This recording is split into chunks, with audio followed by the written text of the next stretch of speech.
Ever wondered what happens when someone falls into the water from a ship or an offshore platform? It's a scenario we call person in the water, or PAM for short, and survival is a race against time. Today, we're diving deep into what it takes to survive in these critical situations from the moment someone hits the water until they're safely recovered. Stick around, because this information could be life-saving. Let's start with the biggest, most immediate threat, the water itself.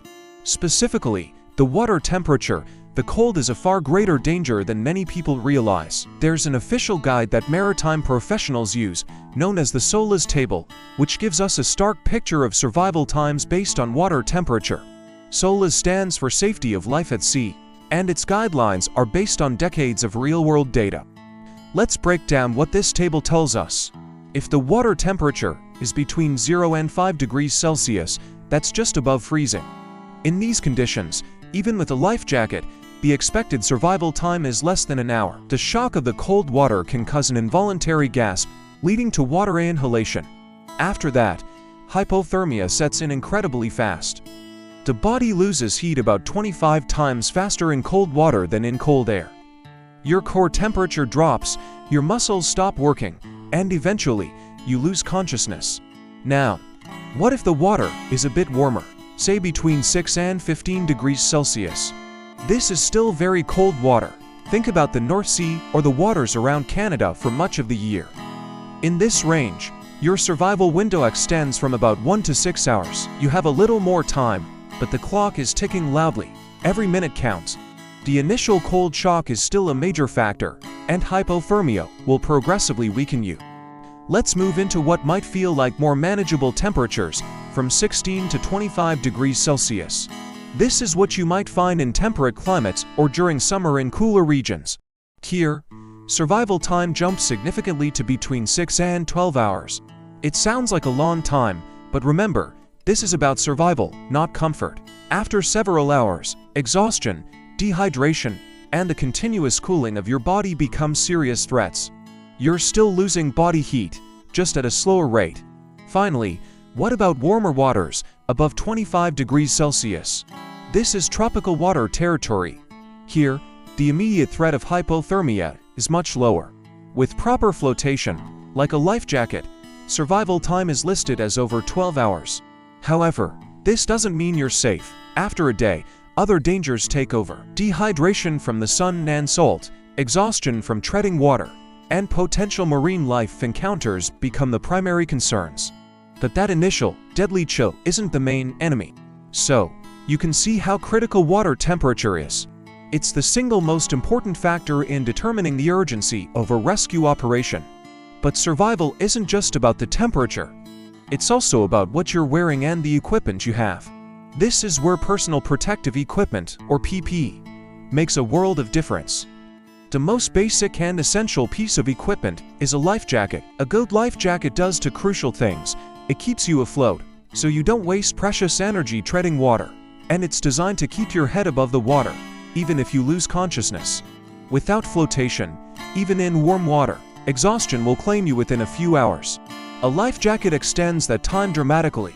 But what about the cold? This is where immersion suits come in.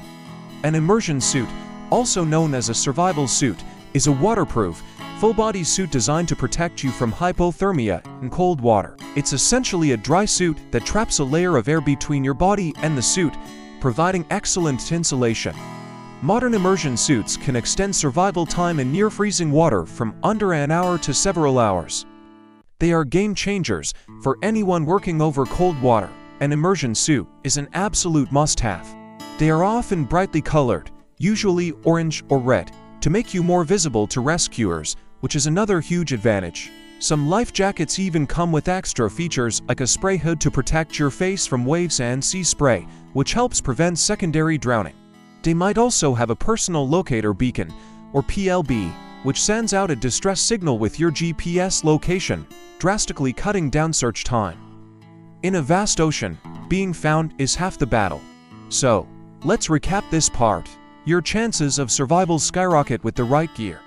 A life jacket keeps you afloat, and an immersion suit keeps you warm. Together, they form a powerful combination that can turn a hopeless situation into a survivable one. They buy you the most valuable thing you can have in a PAM scenario: time. Time for the alarm to be raised, time for a rescue boat to launch, and time for a helicopter to arrive. Now, let's fast forward. The rescue team has found you. You're being pulled out of the water. The danger is over, right? Not quite. The recovery phase is just as critical as the rescue itself, and there are 3 major medical priorities that responders need to manage immediately. The first and most obvious one is hypothermia. Even if you were in relatively warm water, after hours of exposure, your core body temperature will have dropped. When a person is pulled from the water, they can experience something called afterdrop. This is where the core temperature continues to fall even after you're out of the cold.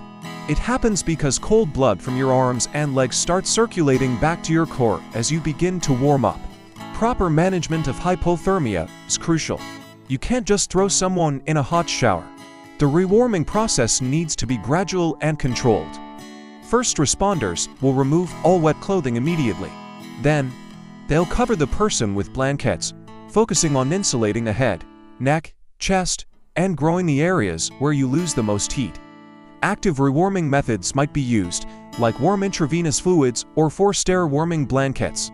It's a delicate medical procedure.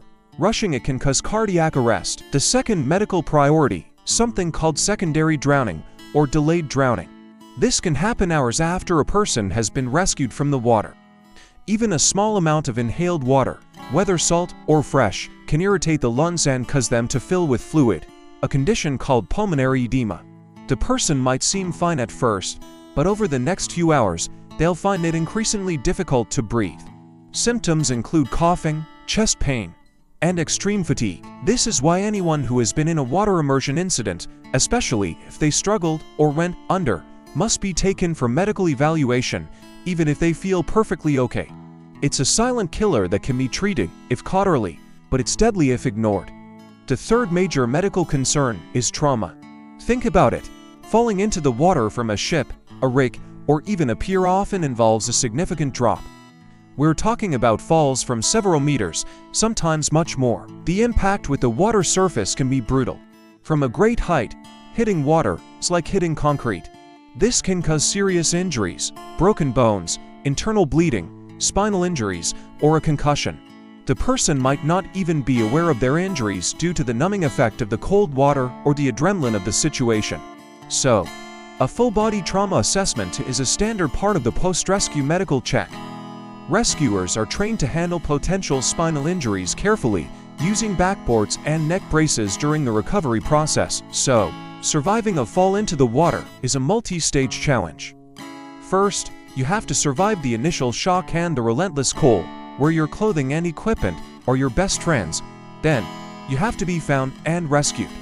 And finally, you have to navigate the critical medical challenges that follow, including hypothermia, secondary drowning, and physical trauma. Understanding these factors is not just for maritime professionals. It's for anyone who spends time on or near the water. It highlights the importance of wearing a life jacket, respecting the power of cold water, and knowing what to do in an emergency. It's a sobering topic, but knowledge is power, and being prepared can make all the difference between a tragic accident and a successful rescue. Thank you so much for watching. I hope this gave you a clearer picture of the survival considerations in a person in the water scenario. If you found this information valuable, please give this video a thumbs up and consider subscribing for more content on safety and survival. Stay safe out there, and we'll see you in the next one.